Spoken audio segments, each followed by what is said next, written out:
मुख्तार अंसारी के बेटे अब्बास को मिली इजाजत। अपने वालिद की कब्र पर फातिहा पढ़ने की इजाजत मिल गई है।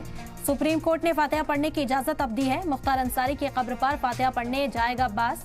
पुलिस सिक्योरिटी के बीच आज ले जाया जाएगा गाजीपुर में मुख्तार अंसारी को दफन किया गया। 11 और 12 अप्रैल को अपने घर वालों से भी मिल सकेंगे अब्बास अंसारी। 13 अप्रैल को वापस कासगंज जेल आना होगा। इस दौरान मीडिया से अब्बास कोई बात नहीं करेंगे। आपको बता दें कि अब्बास अंसारी ने पहले अर्जी दायर की थी कि उन्हें तदफीन के अमल में शामिल होने दिया जाए। उनके जब वालिद को मिट्टी दी जा रही है उसमें शामिल होने की इजाजत मांगी थी, लेकिन उनका मामला लिस्ट नहीं हुआ था समाअत के लिए, इस वजह से ये इजाजत नहीं मिल सकी। अब आपको बता दें कि मुख्तार अंसारी के बेटे अब्बास अंसारी को ये इजाजत मिली है कि वो अपने वालिद की कब्र पर फातिहा पढ़ने जा सके।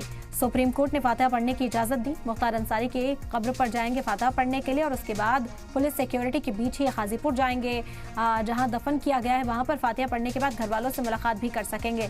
11 और 12 अप्रैल को अपने घर वालों से मिल सकेंगे और फिर 13 अप्रैल को वापस कासगंज जेल आना होगा।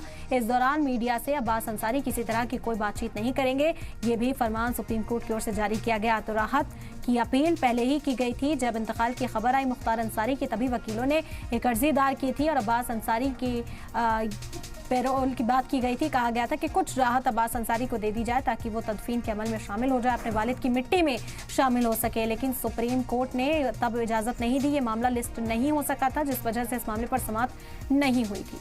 अभी राहत अब्बास अंसारी को अपने वालिद की कब्र पर जाकर फातिहा पढ़ने की इजाजत सुप्रीम कोर्ट ने दे दी है। साथ ही साथ अपने घर वालों के साथ 2 दिन बिता सकेंगे। 11 और 12 तारीख को गाजीपुर में ही रहेंगे, लेकिन मीडिया से बात करने की इजाजत नहीं होगी। 13 अप्रैल को वापस कासगंज जेल आना होगा। सख्ती से यह हिदायत दी गई है कि मीडिया से किसी तरह की कोई बातचीत न की जाए।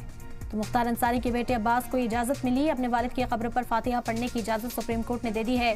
फातिहा पढ़ने की इजाजत दी। कल मुख्तार अंसारी की कब्र पर फातिहा पढ़ने जाएगा अब्बास अंसारी।